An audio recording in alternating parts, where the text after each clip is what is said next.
Alrighty, so back again. We're going to continue exploring Cinema 1, The Movement Image by Gilles Deleuze. Thank God, once again, I'm joined by Christina, because otherwise I'd be doomed. So Christina, who the hell are you? Oh, I'm Christina L. Burke. I'm a third-year PhD student at the Center for the Study of Theory and Criticism. My work specializes in the relationship between cinema and philosophy, particularly French New Wave cinema and French philosophy of that time period. Godard is really my person, and he informs a lot of what I do. But these books have also been very important to me over the years. I'm also a writer. I wrote a screenplay. I've been involved with filmmaking in the past. I have a great Twitter account you should all check out, at Cello Burke. Same on Instagram. And hey, if you're in London, hit me up on Lex. Nice. Cello Burke, like the instrument. Yeah, like the instrument. It's an easy enough handle to find. Like, not like mine. Theory _and_ philosophy. No, I wanted something that had a real catchy ring to it. I knew that. It was going to blow up someday, so that's... We're going to help you get you there. Yeah. So where are we now? We finished talking about montage. We finished talking about montage. We got through the first 3 chapters of the movement image. And so this is a good place to start. We're at the second commentary on Bergson. Okay, good. Yeah. And so this starts off, we're gonna dunk on phenomenology. I mean, we wouldn't be Deleuzian if we didn't dunk on phenomenology. Exactly. So Deleuze kind of makes this claim that phenomenology has a very ambiguous relationship to cinema. The only sort of, I guess, major phenomenological thinker who talked about cinema was Merleau-Ponty. Yeah. And that's very briefly. It's like one lecture. Sure. So Sartre, Heidegger, etc., they don't talk about cinema at all. Yeah. And so Deleuze is kind of like, why is this? Or what's wrong with cinema that they're not thinking about it? Yeah. And so it's because phenomenology favors this idea of sort of natural perception or embedded perception, that consciousness sort of exists in an embodied human form, and then cinema is sort of a secondary way of looking at the world. It's like a supplement to consciousness. And so in phenomenology, movement is something that happens right to the conscious being. Yes. And so consciousness becomes this kind of emission. Yeah. It's centered in the body, and then it's directed out at things. Intentionality, Husserl, all that stuff. And these things are out there just for us. Yes. Like this magical natural world that exists out there, and we just consume it. It just comes to us, magical beings, and that's it. Yes. For Bergson, and I think this jives with matter and memory, though I could be wrong, cinema, as we remember from the discussion of creative evolution, cinema kind of has the same failing as what the phenomenologists would call natural perception. So it takes shots of the world. Right, yeah. But in Deleuze's reading, where cinema is a movement image, movement images and matter kind of become the same thing. And right. Everything is a movement image. So consciousness is its own form of movement image. Everything is all these endlessly proliferating images. And the quote there, the Bergson quote, is like, everything is... Consciousness is consciousness of everything? Or... All consciousness is something. All consciousness is something. Okay. Yeah. So the phenomenology version is all consciousness is consciousness of something. Right. Okay. Yeah. And then for Bergson, all consciousness is something. Yes. Yes. And so what we get here is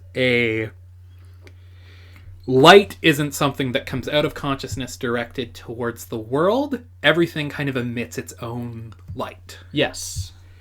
And they're picked up on each other, so that they sort of reflect one another. Mm-hmm.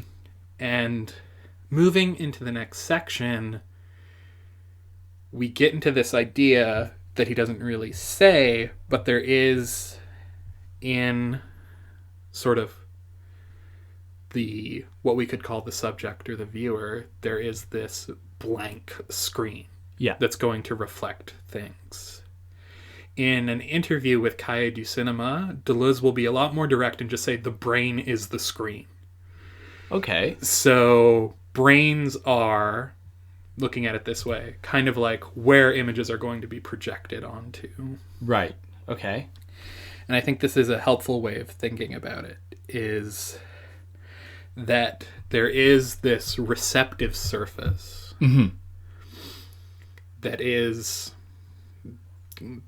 the human subject, for lack of a better term, for these images to be projected upon. Right. So it's not as though this human has like almost full command over what it is they're taking in and understanding. They just see the world and they just decode it. Yeah. No, they are themselves this thing upon which the world kind of puts itself. Yes. And this is Bergson. That's Bergson. Okay. This is in Matter and Memory. He says a very similar thing, that there is the image which consciousness is, yes, that takes in and reflects all these other images. Right. But it's one image among many. It's not as if there's a privileging of any images here. Yeah. So the privileging ends up happening in the interval that sort of is created in cinema. The selection of certain images to show instead of others. And so this is kind of a decentered subjective perception. Like the camera consciousness sort of puts intervals between images to capture specific moments. So it doesn't capture everything, it captures specific things. Right. And so perception leads to a kind of reaction. When something is perceived, it changes. The thing changes when it's perceived. Yes. Okay. And so this is a kind of like sensory motor schema. We're getting into that thing now. That's going to be important. So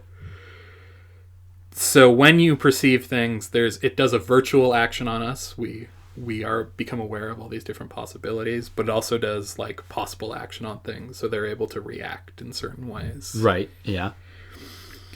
And in between perceiving and acting, we have something called affection. How is affect different from phenomenology? Oh, I need that question to be expanded upon before I can answer it. Okay, well, because it seems to me like Deleuze is pretty skeptical of what phenomenology might offer, especially if we're going to consider something like the cinema. But whereas I see he's committed to the idea that there are affects, there are things that operate upon one another, but he doesn't want to give that over to like a phenomenological explanation. Is that because phenomenology affords too great a place to like this subject that is just like experiencing the world? Yeah, he's really at pains to distinguish between affect and emotion. Okay. So a consciousness directed towards affect is going to produce emotion. Okay. Yeah. Whereas an affect on its own is like that virtual emotion, that emotion in a virtual or pure state. Okay. It isn't yet directed or actualized in a form. It is just affect. Yeah. Outside us, asubjective. And so that's where I think he departs from phenomenology, because phenomenology would always be, we're feeling in response to things. We're conscious of an affection taking hold of us, and it becomes feeling. Yeah. Whereas Deleuze wants to talk about it in that pre-conscious state, when it is still kind of unfiltered possibility. Yes. Okay, good. And so we get the three aspects of the movement image: the perception image, the affection image, and the action image. Yes. And as soon as Deleuze introduces these three things, the last section of this chapter, here's how you get rid of them all. Yeah. Here's how you blow them all up. Yeah. And he uses Beckett's film starring Buster Keaton as an example. Right. And Deleuze has written about film multiple times. He writes about it, I think, in essays Critical and Clinical. And it's a very it's a very interesting summary of how film pushes each one of these terms to sort of an extreme where it breaks down.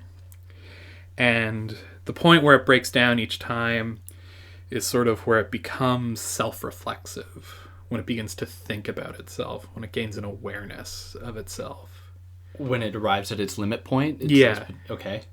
So the question he asks in this section is, how do we rid ourselves of ourselves? Right. Okay. And it involves a kind of stepping outside. How very Deleuzian. Yeah. And so that's where we're going to go when we get to the time image, is we start being outside of the things we're engaging with. We're reflecting, not especially self-reflecting. Yeah. We're not just participating or acting. Okay. But that will be later. He just wanted to show that he could break the idea he came up with. Yeah. And it is a good idea. I mean, I was reading this, these three different kind of movement images. I was like, oh, man, yeah, you got a point. You got a point. Yes. You got a point. But yeah. Yeah, we'll get there. We'll break them down. Yeah. Before that, I guess it's another interesting formal thing he does where he identifies each type of image with a certain type of shot. So, perception images are long shots. Close-ups are affection images, and medium shots are action images. Yep. And he gives each one a genre. Of course. The Western is, of course, the domain of perception. Film noir, the domain of action. And Carl Dreyer as the affection, which I think is really fun. One guy. Yeah. The Passion of Joan of Arc is the affection image. Yeah. But yeah, and these images are going to be made by editing, by montage. Right. And he says that, and this is on page 66, he says that essentially we are only an assemblage of the three images. So while, like, he does say, this image belongs here in this school, or this person, like this, they embody this, or they really represent it. He also says that they, can come in and out of various different, film schools, film directors, anything like that. And that, you can't just say that there's one, like, this is the affection image movie, and that's it. Because, as we will come to see, the affection image gets undone as soon as we start to kind of problematize these narrow terms. Yeah, I also think with the affection image especially, it's going to be our way out. Okay. Of the movement image completely. Right. And we'll talk about that when we get to the end. But it's very much that, like, yes, all movement images are made up of these three things. Whenever we discover a movement image, we're discovering all of these things along with it. But there are certain ideal types, I guess you could say, or signs of best fit, or something like that. So, chapter 5. The perception image. Yes, and this starts with one of my favorite parts in the book, because it's such a, just like, Deleuze has no time for point of view shots. Okay. Yeah, that's, he doesn't really talk about that. No, he doesn't like it. I didn't think about that. He talks about how the difference between objective and subjective images. Right. And he basically says it's constantly in flux. But neither of them are really talking about point of view shots necessarily. No, I think he gets to that a little later. I think I might have jumped the gun. It's in the affection image where he really gets. Okay. He gets mad about point of view shots, but or I got mad on his behalf. One or the other. So basically, what he's going to borrow from Pasolini and say that cinema kind of operates in a free, indirect discourse. Okay. And that the cinematic cogito, he borrows pretty explicitly from Descartes, is that there's no subject which acts without another who watches it. Okay. And so there's always a correlation between a perception image and camera consciousness. And he calls this kind of correlation a ditch sign? Right. Yeah, I don't to know use what the that purse term. I wrote all the purse terms down. Oh my god, yeah. So I'll bring them up when they come up, but purse is really not my area of expertise. Yeah. But he calls this a free indirect proposition. Yeah. So, free indirect discourse, just to explain it briefly, Pasolini writes this article on literature talking about Italian and Russian literature because they have very specific dialects. Yeah. So an author will write in maybe the general sort of proper Italian, but then there will be a sentence expressing a character's thought in dialect. Sure. Yeah. So the narration moves from the kind of official language to the dialect. Yeah. Okay. And thus the narration itself is never fixed. Okay. It's free and indirect. It can be Yeah. objective and neutral, or it can be subjective and being spoken in the local sort of dialect And to they express something. Fold into one another. And sure. And so Pasolini tries to apply this sort of idea to film. Yeah. In that,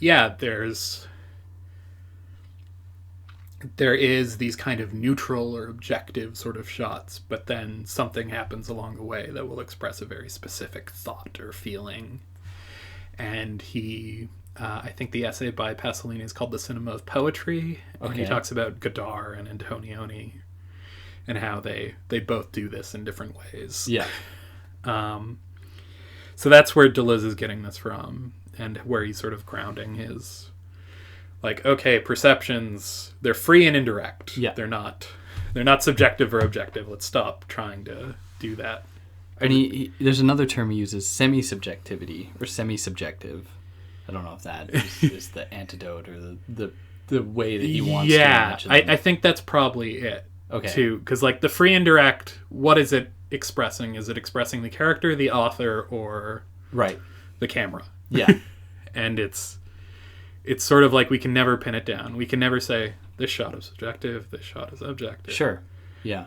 It's always sort of in flux. So it's from here that we go to French Impressionism and German Expressionism as two poles of the subjective, but pushed to different extremes. Yeah. And here's where we get the liquid turn. The liquid turn. Yeah. Yes. Water as the ideal site of rhythm. Liquid perception. Yes. And so he starts talking about this opposition between land and sea. Yeah. That French cinema particularly has. And so this just makes me think of Jean Vigo's film L'Atalante from 1932. I don't know it. Might be L'Atalante. It's French. I think I made it Italian. But yeah, it's about this couple that gets married, and one of them is a sailor on the ship, so the wife has to learn to live aboard this boat. Right. Okay. And there's sort of these eccentric sailors, and there's this conflict between she's from land, but she has to learn this new way of life at sea, and it seems very lawless and disorganized. And right. It's a very sort of sweetly romantic film, but it definitely captures this liquid perception. And the other way he kind of described that, in contrasting it to land, was that on land you could be relatively motionless, whereas on the sea you can't be. And he describes it where on land you can go from being motionless in one point to motionless in another point, whereas in the sea you're always in movement. You might go to another place, but at that place you're always still going to be in movement because you're still rocking on the waters. Yeah, exactly. So like the movement determines the point, as opposed to points being determined by movement. Yeah. And so he calls this another purse, a room or a realm.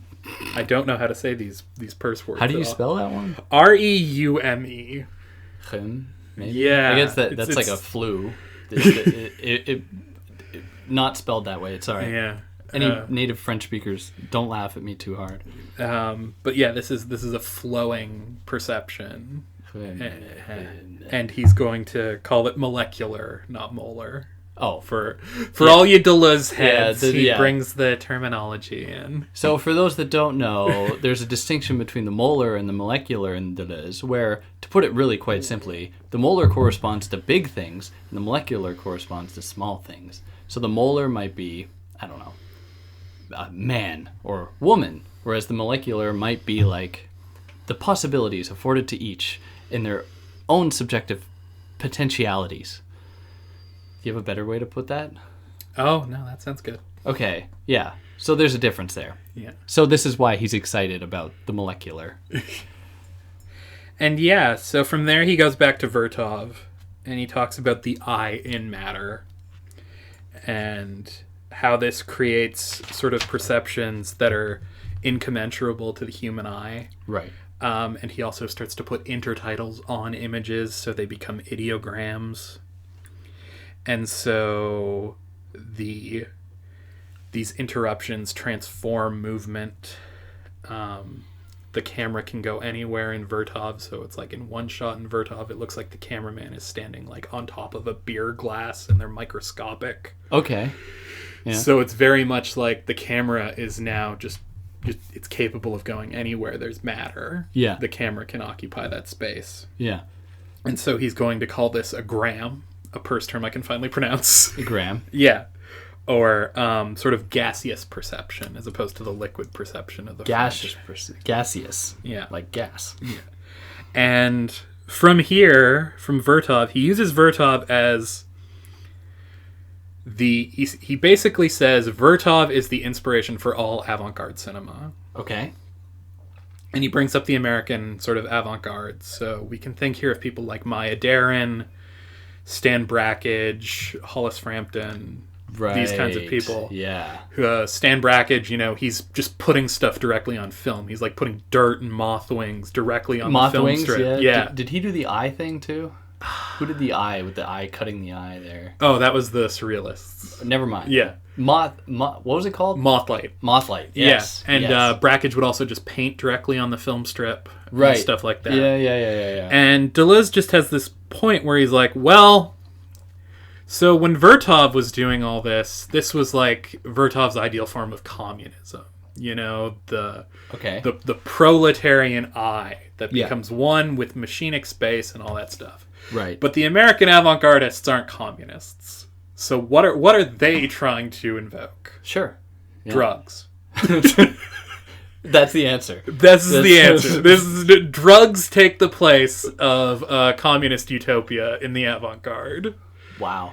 So it's still gaseous perception. The camera can emerge from all matter. Yeah. But now it is because of LSD that it teaches us that we can have this experience.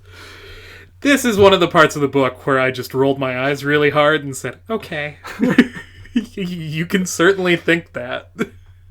I like to think there was more to Brackage's creative practice than... Yeah. I have it in my notes. It's drug-like. Yeah. In that it reveals molecular intervals. Yes. The things that can only be revealed when you're high on LSD. Yes. You see the connections that were otherwise not there. Yeah. But yeah, that's the perception image is drugs. Drugs. All right, then the affection image. Yeah, so faces and close-ups. Faces and close-ups. Yeah. Affection images are components of all images, and he talks about the clock face. Right. And how we see a kind of face in the clock, even though it's not really... it doesn't have the same qualities as a face. Right. Yeah. It gets faceified. And he begins talking about sort of the elements of the close-up. They express like admiration and desire. Yeah. Wonder. And so there's the poles again, intensive movement versus reflection, power versus quality. He has that table of values on page 90 that I'm not going to recite now. Table of values. Yeah, Yeah, sensible nerve, motor tendency, immobile receptive plate, micro movements of expression. Oh, yes. etc. Yes. Okay, yeah. I Yeah. feel like he is just giving birth to affect theory Right, yeah. right now. And this comes out of the two poles of the face. Yeah. Right? So this is more poles between power and quality. Yes. Yeah, this is going to found an entire discipline. I have no idea how it does it. I read these 2 chapters on affect, and I'm like, this became a whole... Affect theory sells. What happened? Yeah. Yeah. So I found this really confusing when he was talking about how a close-up of a face de-individuates the person to some extent, or how the close-up in what I wrote down, the close-up does not perform a close-up of a face. A face is already a close-up. The camera instead only does a close-up of its own face. Am I on LSD or? You're going to have to repeat that last part to me. The close-up only does a close-up of its own face. Or the camera only... Give me your book. Yeah, go for it. I'm going to be that person on my version. I think this is the same one. Or actually, no, better yet. I can bring it on mine. I was on crack. I explained the close-up and the face. What happens with the close-up and the face? Please, Sure. Christina, save me. Sure, just let me double check I'm not jumping ahead to Bergman, because that's going to be the easiest way to think about this. Or okay, yeah, let's actually talk about Pandora's box and the knife. The Jack the Ripper knife. Right, yeah. Okay. Yeah. So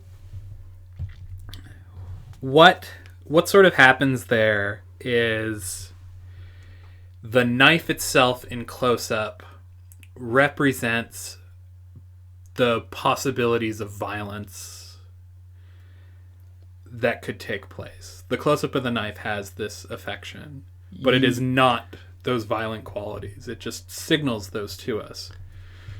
This isn't where he talks about like the light reflecting off the knife. No, Yeah, that's later. Okay. Yeah. All right. Soon. And so at the same time, we see a close-up in that sequence of Jack the Ripper's face as he looks at the knife and he expresses this hideous desire. Yeah. And so what Deleuze wants to say is that the close-up isn't communicating something about character. It's not giving us narrative information. It's giving us this pure affect. Yes. Okay. And so what's being expressed is a power or a quality through the face. And so when we see a close-up, the situation sort of melts away. The bigger situation, the bigger picture goes away, and we're just given the face. Yeah. And the face on its own is purely affective. Right. Okay. I imagine Deleuze would say if you paused, say, a medium shot and zoomed in on someone's face, this would also be like discovering an affection image. I would assume so, but but the director didn't intend that, and therefore, what would that mean? Right? If we manipulate the image to produce an affect or to produce this close-up, what then happens? Is that really, are we talking about cinema at that point, or are we talking about something new? Because that's a really good question. I think taking Deleuze as broadly as possible, all faces are capable of being affection images at any moment. Right. So why if you limit yourself to the face? Yes. But of course, normally anything. They're part of bigger situations. Yeah. And so he's going to talk about expression and lyrical abstraction here. Lyrical abstraction is a made-up genre. This isn't a thing. This is where I begin to partially lose my mind, because the this lyrical abstraction that he talks about. He uses Joseph von Sternberg as an example. You're right. Sternberg is an American silent filmmaker who goes to Germany, meets Marlene Dietrich, and brings her back to America, and makes a bunch of Hollywood films about Dietrich. And he's a very sort of ironic filmmaker. The movies are usually about Dietrich subverting or ruining a man's life. And that sounds really stereotypical and bad, but I assure you these films give her a lot more subjective agency than it sounds like. Do they? Yes. The Devil is a Woman, despite the title. Incredible film. I kind of like the title. The Devil Wears Prada. I don't think it's a reference, sadly. And so he draws a distinction in expressionism. We've talked about it. Light and darkness, extremes. Lyrical abstraction is translucence. And I see where he gets this from in terms of the fact that Sternberg's movies are full of curtains. Oh, okay. And Dietrich's face sort of hidden behind veils. Yeah. And things like that. So it's very much like... it's the translucence comes through. He's also a very layered filmmaker. There's depth really matters. The image is always like being cut off from us slightly. So I see where Deleuze gets this idea of translucence. I don't know where he gets the like term lyrical abstraction from, and I don't quite get it. And we can talk about this more later when it comes up again. But he contrasts it with expressionism. Sure. And I think the thing to note about lyrical abstraction is just the way, instead of expressionism, where you have shadows created by darkness, here shadows are a consequence of where the light stops. Yeah, okay. Yeah. All right. So where light doesn't reach is where shadows emerge. But it's not like the expressionists who are working with chiaroscuro. Yes. Deliberately. So, and I can't remember how he gets to there talking about the face. Somehow. We don't need to talk about it. He gets to this. And then, okay. Yeah, no, it's the third part where he gets onto faces aren't partial objects. They're pure affects. And we talked about this a little bit already. So... He's basically saying that this is where he gets really against like what in the North American Academy we'd call suture theory. What is that? So suture theory essentially derived from the idea of point of view shots. It's that our sense of illusion or the imaginary coherence of a film is determined by making sure that something is always being looked at by something else in a film. Okay. So if we see an image of a landscape, the next shot should be of a character looking at that landscape. I see. Okay. And so their gaze, knowing what they were looking at, sutures or closes off the fact that these are two separate images and creates the illusion of continuity. Sure. Okay. But what Deleuze wants to say with the face is that shots aren't partial objects. That face is actually a whole that expresses something. It doesn't depend on the image that came before it. Right. And so he's rejecting this necessity of suture. For him, editing on its own produces the whole. Like, you don't need to create this imaginary illusion of looking. Right. Yeah. Just to do my purse cataloging, these close-ups are going to be called icons. Right. And there's two kinds, icons of feature and icons of outline.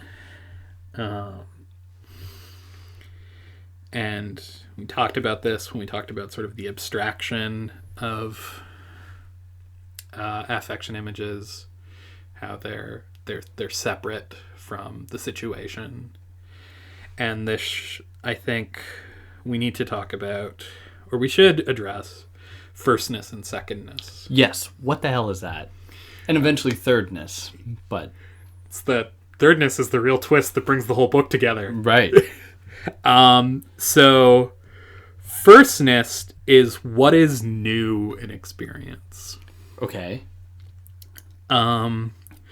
So it's powers or qualities considered for themselves, the category of the possible, expression, not actualization. So, the knife of Jack the Ripper isn't murder, but it expresses murder Right. as an affection. It expresses violence and death. Yeah. And so that knife that expresses violence and death is indeterminate of any space-time. Right. It's not a metaphor. It's not it's not part of a cinematic utterance. Just that image of that knife expresses these qualities. Right. Yeah.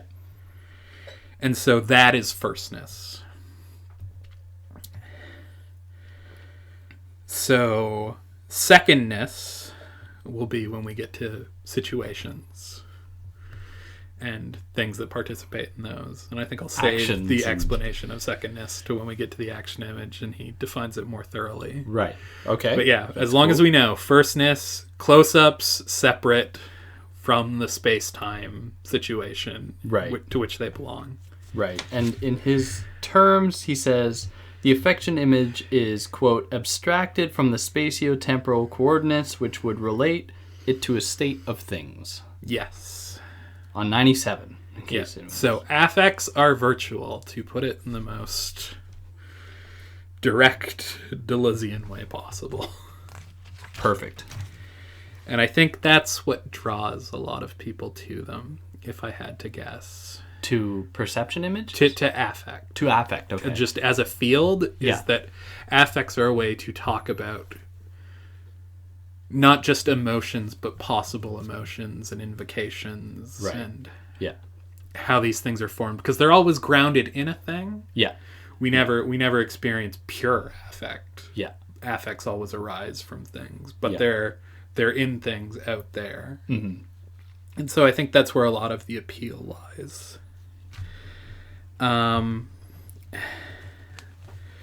So then we get into the any space whatevers. And chapter 7, the next chapter on the affection image, is, okay, just repeating kind of what we've been over. Faces are virtual conjunctions. Medium shots relate to a state of things as opposed to the close-ups. Yep. There's one point where he gets very Aristotelian and scares the crap out of me, where he says the face is the hyla, to which the director adds expression. Okay. We'll take it. Yeah. So, yeah, again, close-ups, singular function. He says they turn like planets. I remember that line, the face is always turning. It's turning away from us as we turn towards it. Yeah. This is its sort of individual quality. And, yeah, I think here... Just this is Dreyer's The Passion of Joan of Arc. Like right. This film is about those close-ups of Maria Falconetti as Joan of Arc is tortured and interrogated, and the whole film is her just expression, her face as she endures this, right. and what her face presents to us. And it's never something. The movie never gives us an intertitle saying Joan is.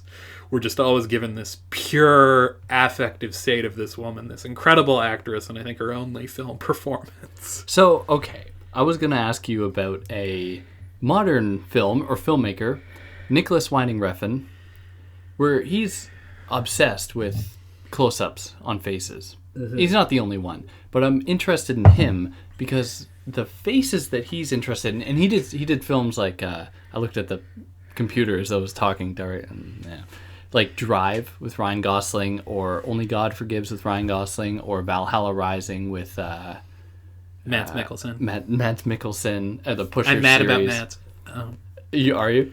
Mads Mikkelsen's great. He's pretty cool. Yeah, he's pretty cool. Where there are these close-ups, but there's almost no emotion, and I don't know if you have anything to say about that. I'm just curious about your opinion. Yeah, it sounds like if we're using Deleuze, which we don't have to, But it sounds like he's working more in the outline mode than... I forgot what the outline was in contrast to. Hold on. But yeah, I think Refn's sort of the primary affect in Refn is this kind of coldness. Yeah. This kind of indifference. Yeah. At least in Valhalla Rising and Drive. And I think in Only God Forgives too.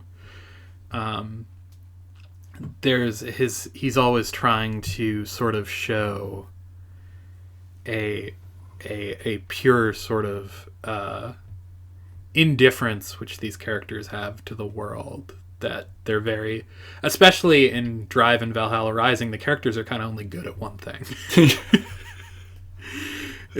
Yeah. And so they lack a kind of emotionality, and it's that sort of misery I think Refn wants to try and... But even abstract. he relies on the close-up to convey that lack of affect, almost. That lack of... Well, affect and emotion being separate. But certainly a lack of emotion. Yeah, he relies on the close-up, I think, to... If we look at Refn's work as a whole, it's very brutal and nihilistic. Yeah. And I think his close-ups are also kind of brute and nihilistic. Yeah. Too. And I think so there's... In Refn, the action is the realization of that kind of brute nihilism that's captured in these faces. Yeah. That would be the Deleuzian way to sort of read it. Okay, cool. I just wanted to ask that. Yeah, that's fine. So yeah, any space, whatever. Bresson's the example he uses here, and this is perfect. Bresson's films, like Pickpocket, are all about close-ups of hands, not close-ups of faces. Sure. So hands reaching into people's coats, things like this. And the other thing about Bresson is that he never uses establishing shots. Right. So you're just put into a scene, and you're given fragments of the space, but you never see the whole picture. You never see the entire space, unless there's like a long shot or something. But you're never given the geometry of a place. And so this creates any space, whatever, where Deleuze uses the term qualicine from Peirce again.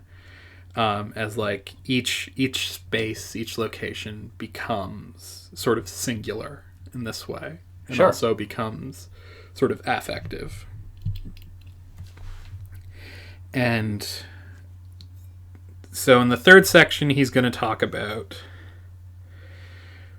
shadows transforming any space, whatever. Yeah. And the introduction of shadows produces a depth in the image that makes it also into these kind of singular spaces, and we can look at spaces as being affects. Yeah.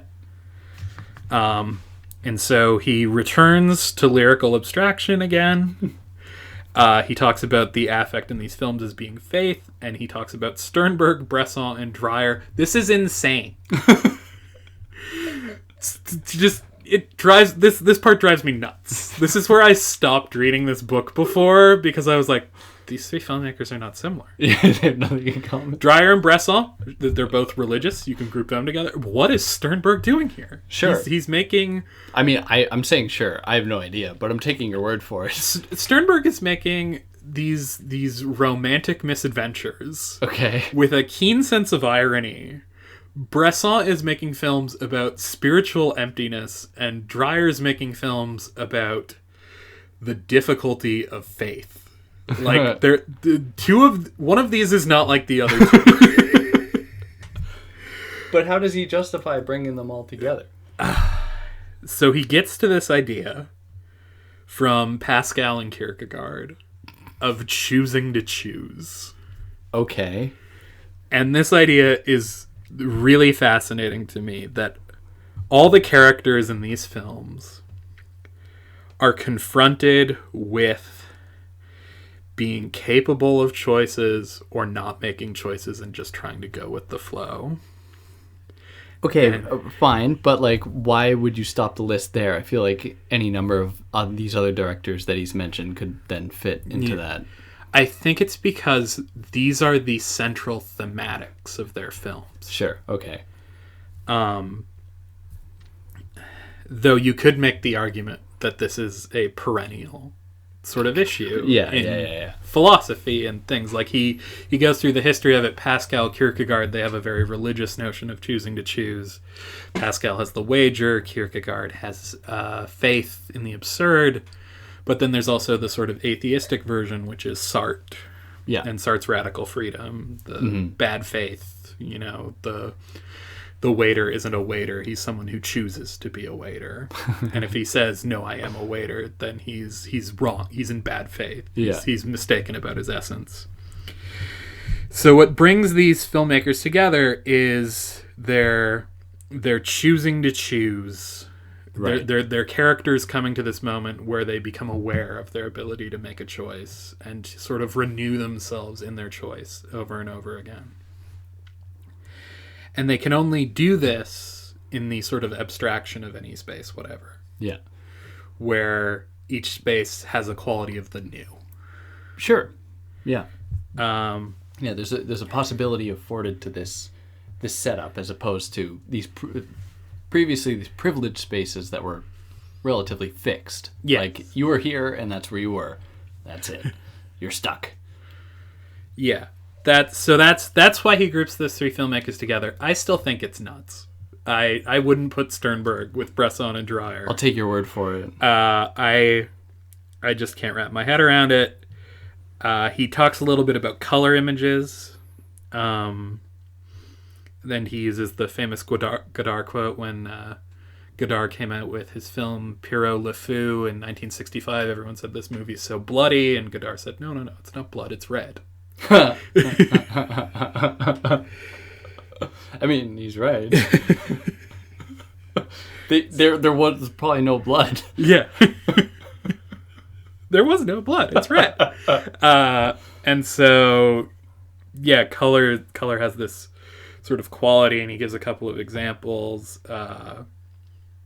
Vincent Minnelli's sort of musicals, which have these very dreamlike quality. The ending of American in Paris, which is completely ripped off in the recent movie La La Land. Okay. The ending of that movie is just taken from An American in Paris, basically. Oh, really? The big sequence at the end, yeah. But when she sees him playing. Yeah. Okay. But yeah, there's these sort of dreamscapes of impossible technicolor in these dances that take place within them. Yeah. And then Antonioni, on the other hand, is going to make movies like Red Desert and Zabriskie Point, which takes place in a desert. Takes place in Nevada, I think. Arizona, something like that. Where the space is color, but it becomes empty color. It's just deserted, empty space, but still colorized. And our purse term here is going to be qualicine. Or qualicines of deconnection and emptiness. Qualicine. So we're again at another limit of the movement images, these empty any space whatevers. Right. And he makes reference, and as good Canadians, we should make reference to the work of Michael Snow. I don't know. Canadian avant-garde filmmaker. He made films like Wavelength, which is a 40-minute slow zoom into there's a painting on the wall in an apartment, and the camera starts from really far away, and it just slowly zooms in. It's 40 minutes long. Yeah, because there's things happening in the apartment. Like, people show up, they have conversations, a murder might take place, you're never really sure. But the focus is always on this painting. This painting, is you get this painting of waves that it gets gradually closer and closer towards. Wow. And then his other famous one is La Région Centrale, or the Central Region, which he kind of put this rotating camera in the middle of nowhere and just kind of filmed a bunch of the surrounding landscape. And it's very long and difficult to watch. Oh, I bet. No editing. They didn't try to make it interesting or anything. I think he might have edited it, but it doesn't help. The editing doesn't help. So yeah, these are Michael Snow spaces, pure any space. I think I've heard of that. Yeah, the animal one or the nature one. Yeah. Any space whatevers. Sure.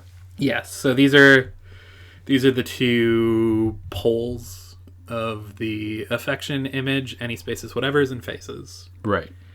And both of them have affective possibilities, and the any space whatever is going to be what launches us into the time image later on at the end of the book. The transformation of sort of all space into any space whatever. Right.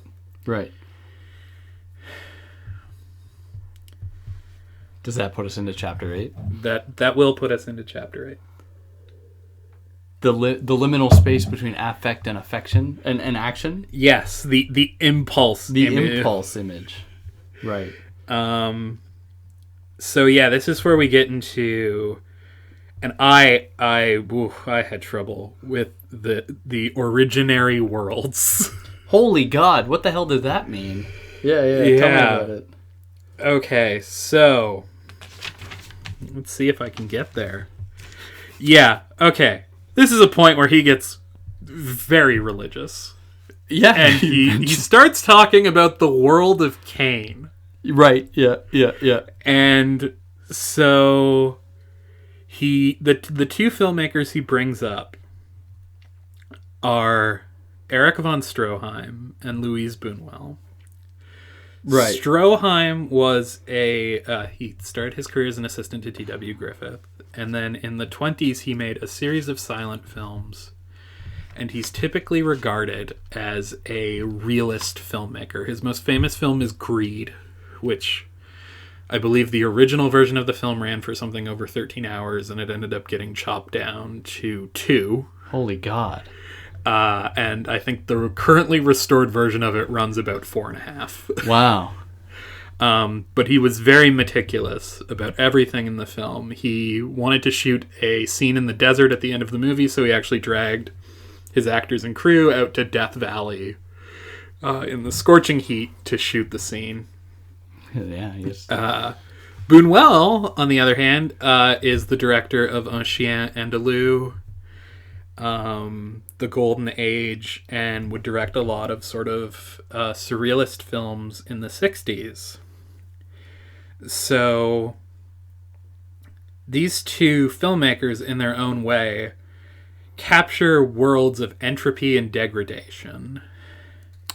And they're on the cusp moving into action image.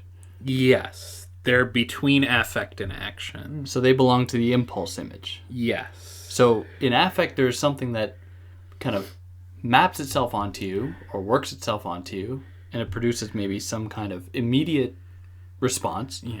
But then the impulse is like the thing, the action that you produce that you are not aware of. It is not something that you are conscious of this thing, and you're saying, I must do this. It's just something that happens. It's something particular, and it's a fetish. Okay. That is right. That is what he gets at, especially with Buñuel. There's this constant repetition of fetishes. Right. And here's where Deleuze kind of brings partial objects back in. Yes. And yeah, so with Stroheim, these are just sort of entropic. The world sort of ends up collapsing because of the wife's miserliness and greed. Right. She cannot give up this money that she has been libidinally invested in. Mm-hmm. For Buñuel, there's a real intermixing. These repetitive behaviors have good and bad qualities. Yes. And so there's a further division between symptoms and fetishes or idols. Yeah, I think so. Where he says that symptoms are the presence of impulses in the derived world, whereas fetishes or idols are representations of the fragments, whatever that means. Okay, I'm trying to follow. These are the words I see. Yeah. So maybe just building on Buñuel a little more. because he talks about how Buñuel has good and bad repetition, and we get back to this theme of choice. Okay. Yeah. This very religious theme of choosing. I didn't talk about the religiosity of it with Bresson and Dreyer, but since he talks about Cain here, might as well bring it up. Yeah. Like with Buñuel, one of his most famous films is The Exterminating Angel, where a bunch of sort of bourgeois dinner guests all end up trapped in the same room. Okay. And they can't get out. So in order to get out, they have to repeat the very gesture that got them trapped in the room in the first place. But they don't know what it is. They don't know what it is. How do they get out? Someone eventually does it. They realize that, oh, we need to repeat this thing. And so they organize everyone into place and they repeat the thing and they're all able to leave. Okay.